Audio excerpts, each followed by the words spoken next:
ഇഡിക്കെതിരെ വീണ്ടും വിജിലൻസ് കത്ത് നൽകിയിരിക്കുന്നു എന്നുള്ളതാണ്. വിജിലൻസ് കേസിലെ പരാതിക്കാരൻ അനീഷ് ബാബുവിന്റെ ഇഡി കേസ് വിവരങ്ങൾ ആവശ്യപ്പെട്ടാണ് വീണ്ടും കത്ത് നൽകിയത്. കേസ് ഫയൽ ആവശ്യപ്പെട്ട് നേരത്തെ കത്ത് നൽകിയെങ്കിലും ഇഡി അനുകൂല നിലപാട് സ്വീകരിച്ചിരുന്നില്ല. വിവരങ്ങളുമായി സഹിൻ ആന്റണി ഉണ്ട്. Sahin, good morning. ഈ വാർത്തയിലേക്ക് വരുന്നതിന് മുൻപ് ട്രിപ്പൊക്കെ കഴിഞ്ഞ് എന്നെത്തി? Good morning Sethu. Good morning. Sethu ഒന്ന് പുലർച്ചെ എത്തിയോടെ തന്നെ വാർത്തകളിലേക്ക് കടന്നല്ലേ? അതെ അതെ, ജോലി കയറി. സഹിൻ, ഇതിപ്പോ ഈ ട്രിപ്പൊക്കെ പോണോട്ടാ, ഇടയ്ക്ക് പോവാം, പക്ഷെ ലീവ് കിട്ടണ്ടേ? സഹിൻ, ഈ നമ്മുടെ വാർത്തയിലേക്ക് വരികയാണെങ്കിലേ ഇതിപ്പം ഹർഷൻ ചേട്ടൻ സനീഷനോട് ചോദിച്ചാൽ തന്നേക്കും.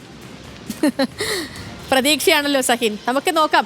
ഇനി വാർത്തയിലേക്ക് വന്നാലേ ഇഡിയെ ഇപ്പം വിടാൻ വിജിലൻസിന് ഒരു നീക്കവും ഇല്ല, അല്ലെങ്കിൽ വിടുന്നില്ല എന്ന് വേണം മനസ്സിലാക്കാൻ, അല്ലേ? തീർച്ചയായിട്ടും സേതു, അങ്ങനെ തന്നെയാണ് മനസ്സിലാക്കേണ്ടത്. കാരണം ഇന്നലെ ഇഡി ഈ പറയുന്ന പരാതിക്കാരൻ, വിജിലൻസിന്റെ പരാതിക്കാരൻ അനീഷിനെതിരെ ECIR എടുത്തുകൊണ്ട് ഒരു റിപ്പോർട്ട് കോടതിയിൽ സമർപ്പിച്ചിരുന്നു. ഈ സാഹചര്യത്തിലാണ് വിജിലൻസ് വീണ്ടും ഇഡിക്ക് കത്ത് നൽകിയിരിക്കുന്നത്. അനീഷിനെതിരെ ECIR സമർപ്പിച്ച തെളിവുകളും അത് സംബന്ധിച്ചുള്ള ഫയലുകളും നൽകണമെന്നാണ് വിജിലൻസിന്റെ ആവശ്യം. മുൻപും ഇതേ ആവശ്യം വിജിലൻസ് മുന്നോട്ട് വെച്ചിരുന്നു. അന്ന് ഇഡി അത് കൊടുക്കാൻ തയ്യാറായിരുന്നില്ല. ഈ സാഹചര്യത്തിലാണ് അതേ കാര്യം തന്നെ വിജിലൻസ് വീണ്ടും ആവശ്യപ്പെട്ടിരിക്കുന്നത്. കാരണം ഈ കേസിൽ ഇഡി ഉദ്യോഗസ്ഥനാണ് ഒന്നാം പ്രതിയായിട്ടുള്ളത്. ഇഡിയുടെ അസോസിയേറ്റ് ആയിട്ടുള്ള ഓഫീസർ തന്നെയാണ് ഒന്നാം പ്രതിയായിട്ടുള്ളത്. അതുകൊണ്ട് തന്നെ അദ്ദേഹത്തിനെതിരെയുള്ള കൂടുതൽ തെളിവ് ശേഖരണത്തിന്റെ ഭാഗമായി തന്നെയാണ് ഇപ്പോൾ ഈ ഫയൽ ശേഖരണം കൂടി ഇഡി നടത്താൻ തീരുമാനിച്ചിരിക്കുന്നത്.